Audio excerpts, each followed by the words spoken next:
दोस्तों, कैसे हैं आप सभी। उम्मीद है आप सभी बहुत ही अच्छे होंगे।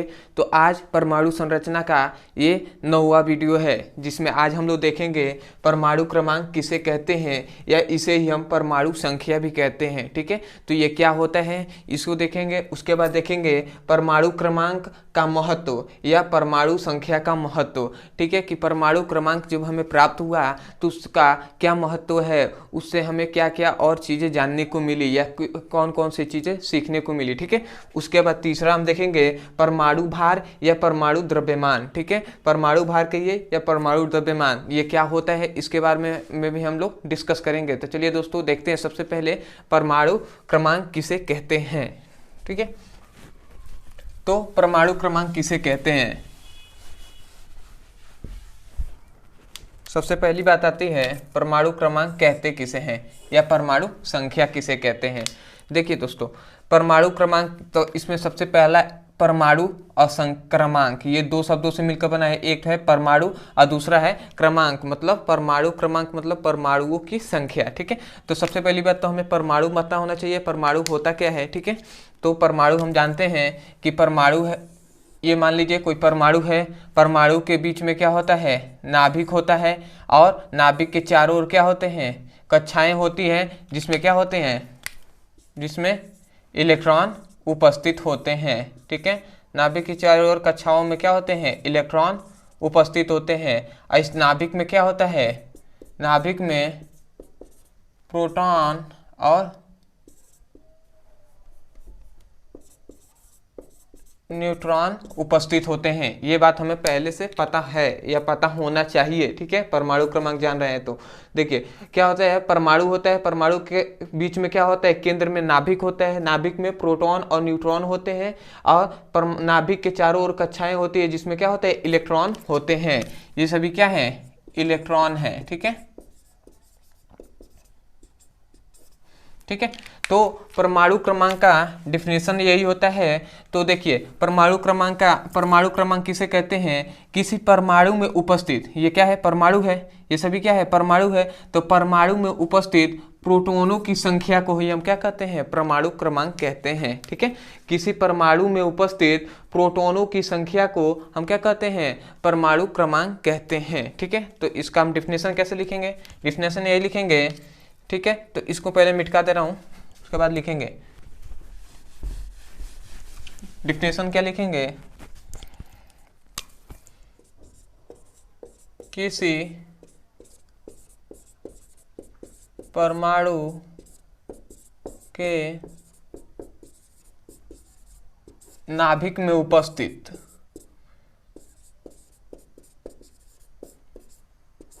किसी परमाणु के नाभिक में उपस्थित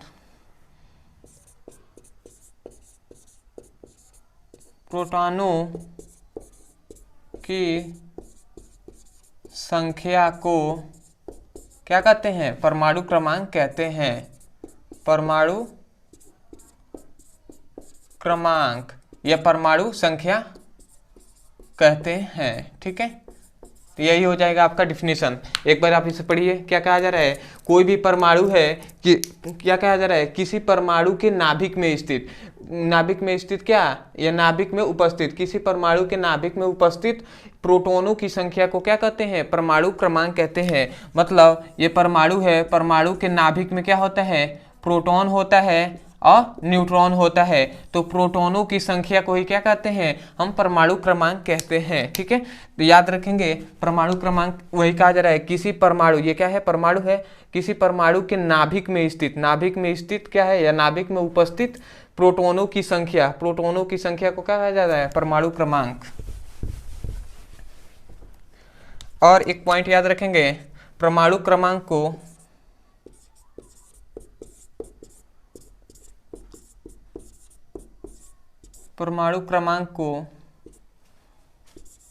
Z से प्रदर्शित किया जाता है। ठीक है, परमाणु क्रमांक को किससे, Z से प्रदर्शित किया जाता है। और ये याद रखेंगे सूत्र कि परमाणु क्रमांक किसके बराबर होता है, परमाणु क्रमांक अभी तो बताया परमाणु क्रमांक किसके बराबर होता है, प्रोटॉनों की संख्या के, ठीक है। तो लिखेंगे क्या, प्रोटॉनों की संख्या, ठीक है। जो परमाणु क्रमांक होता है वो किसके, प्रोटॉनों की संख्या के बराबर होता है। और प्रोटॉनों की संख्या किसके बराबर होती है, तो ये भी याद रखेंगे, इलेक्ट्रॉनों की संख्या के बराबर होती है, ठीक है। तो इस सूत्रों को आप याद रखेंगे कि परमाणु क्रमांक किसके बराबर होता है, तो परमाणु क्रमांक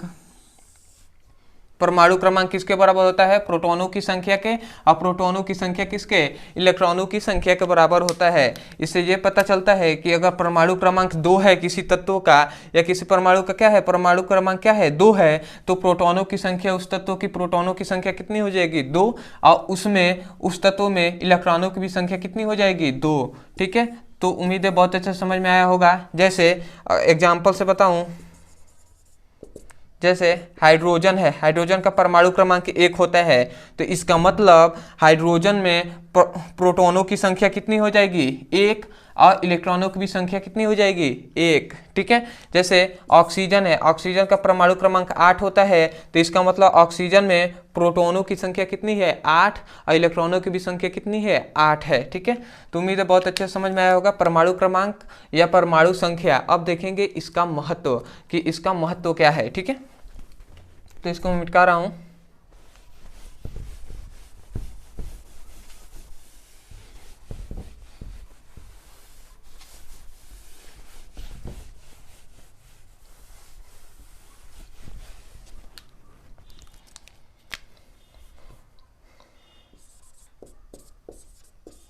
महत्व, ठीक है, परमाणु क्रमांक का महत्व या परमाणु संख्या का महत्व। देखिए महत्व, देखिए जब परमाणु क्रमांक आया तो हमें बहुत चीजें ज्ञात हुई, ठीक है, बहुत चीजें ज्ञात हुई। जैसे सबसे पहली चीज तो हमें ये पता चला कि परमाणु क्रमांक से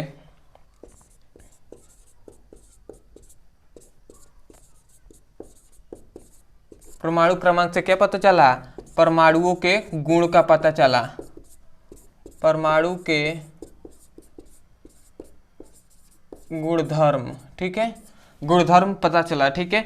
परमाणु क्रमांक से ही हमें क्या पता चला, उस परमाणु का गुणधर्म पता चला। गुणधर्म मतलब उसके गुणों को पता चला, क्योंकि परमाणु क्रमांक पे ही उसके गुणधर्म निर्भर होते हैं। तो सबसे पहली बात तो ये पता चला कि उसके परमाणु का गुणधर्म पता चला, ठीक है। दूसरा याद रखेंगे, परमाणु क्रमांक से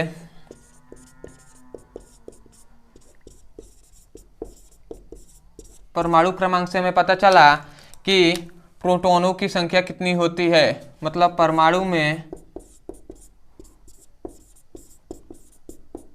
प्रोटॉन की संख्या पता चली और इलेक्ट्रॉनों की भी संख्या पता चली, ठीक है।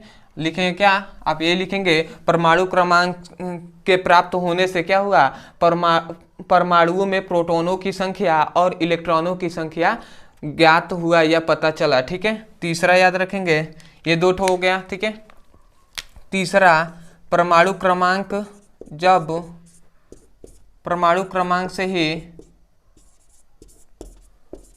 परमाणु के इलेक्ट्रॉनिक विन्यास पता चले,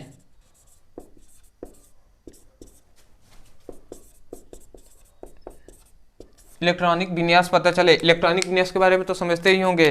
जैसे नहीं लिखा जाता है 1s2 2s2 2p6 3s2 3p6, यही तो है इलेक्ट्रॉनिक विन्यास।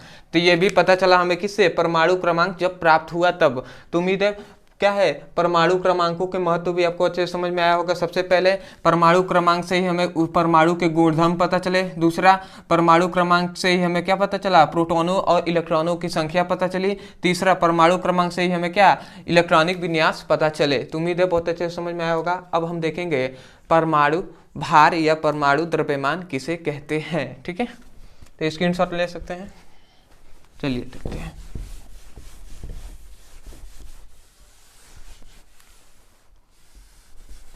परमाणु भार,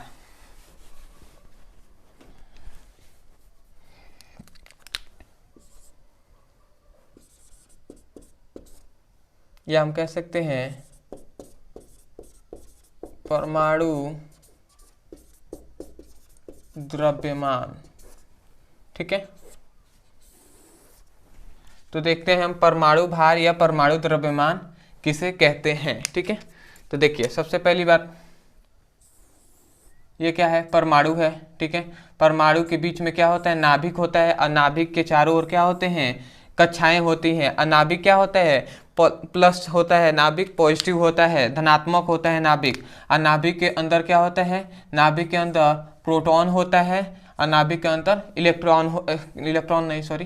न्यूट्रॉन होता है। ठीक है, नाभिक के अंदर क्या होता है, प्रोटॉन और न्यूट्रॉन होते हैं, और नाभिक के चारों ओर कक्षाएं होती है, कक्षाओं में क्या होते हैं, इलेक्ट्रॉन होते हैं। ठीक है, तो परमाणु भार किसे कहते हैं, किसी परमाणु में उपस्थित, ठीक है समझिएगा, ये सभी क्या है, परमाणु है, किसी परमाणु के नाभिक में उपस्थित, ये क्या है, ये सभी क्या है, परमाणु है, परमाणु, और इसके बीच का ये क्या है, ये क्या है, नाभिक है। ठीक है, तो किसी परमाणु के नाभिक में उपस्थित प्रोटॉन और न्यूट्रॉनों की संख्या के योग को हम क्या कहते हैं, हम परमाणु भार कहते हैं। ठीक है, किसी परमाणु के नाभिक में उपस्थित प्रोटॉन और न्यूट्रॉनों की संख्या के योग को हम क्या कहते हैं, उस तत्व का परमाणु भार या परमाणु द्रव्यमान कहते हैं। यही से आप डिफिनेशन कर सकते हैं, मतलब परमाणु जो होगा, परमाणु के अंदर प्रोटॉन और न्यूट्रॉनों की संख्या होगी, उसका योग करेंगे, उसे जोड़ेंगे तो जो संख्या प्राप्त होगी वही क्या है, परमाणु भार होता है। ठीक है, मतलब क्या है, नाभिक के अंदर प्रोटॉन और न्यूट्रॉनों की संख्या जितनी होगी उसको जोड़ देंगे तो वो संख्या जो निकलेगी वही क्या होगा, परमाणु भार कहेंगे या उसे परमाणु द्रव्यमान कहेंगे। ठीक है, तो इसे लिखेंगे कैसे, चलिए लिखते हैं।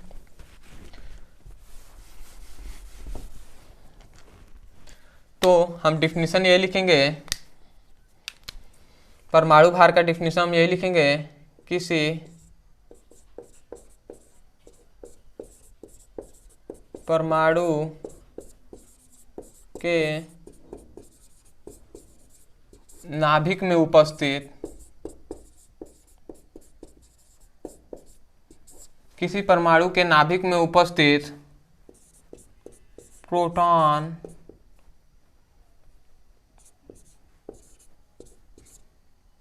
और न्यूट्रॉन के संख्या को परमाणु भार कहते हैं।